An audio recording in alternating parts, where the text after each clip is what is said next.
നമസ്കാരം, ഇവിടെ സുഭാഷാറാണ്. നമ്മൾ പ്ലസ് വൺ കാൽക്കുലേറ്റർ അടിപൊളി ക്വസ്റ്റൻ ആണ്. ഏറ്റവും വെയിറ്റേജ് ഉള്ള ചാപ്റ്ററായി ട്രിഗണോമെട്രി നിന്നും സൂപ്പർ ക്വസ്റ്റൻ ആണ്. എക്സാമിന് ഇപ്പോഴത്തെ രീതിയിൽ കൂടെ വരുന്ന പുതിയ ക്വസ്റ്റൻ.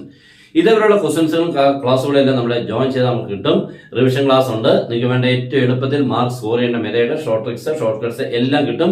പിന്നെ ക്വസ്റ്റൻ പാക്കേജും. എക്സാമിന് ഏതൊക്കെ ക്വസ്റ്റൻസുകളാണ് പഠിക്കേണ്ടത് എന്നുള്ളത് ക്വസ്റ്റനും answer എടുത്തരും.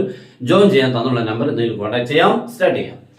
Find the value of 2 sin 75 cos 15. ഇതാണ്. അപ്പൊ ഇത് കാണുമ്പോൾ നമുക്ക് ആദ്യം എന്ത് ചെയ്യണമെന്ന് അറിയാൻ വയ്യാതെ നിൽക്കും. അപ്പൊ നമ്മൾ ആദ്യം ഈ റിസൾട്ട് പഠിക്കുന്നത് 2 sin a cos b. 2 sin a cos b മാതിരി ഇയാളെ നമ്മൾ a ആയിട്ട് എഴുതാം, ഇയാളെ നമ്മൾ b ആയിട്ട് എഴുതി കഴിഞ്ഞാൽ 2 sin a cos b can be sin of a plus b plus sin of a minus b. അപ്പൊ ഈ 2 sin a cos b can be sin of a plus b plus sin of a minus b. That is sin of 75 plus 15 sin 90. 75 minus 15 sin 60. Sin 91 sin 60 root 3 by 2. 1 plus root 3 by 2. അതിനെ by 1 വെച്ചോണ്ട് method of cross multiplication 2 plus root 3 by 2. Good bye.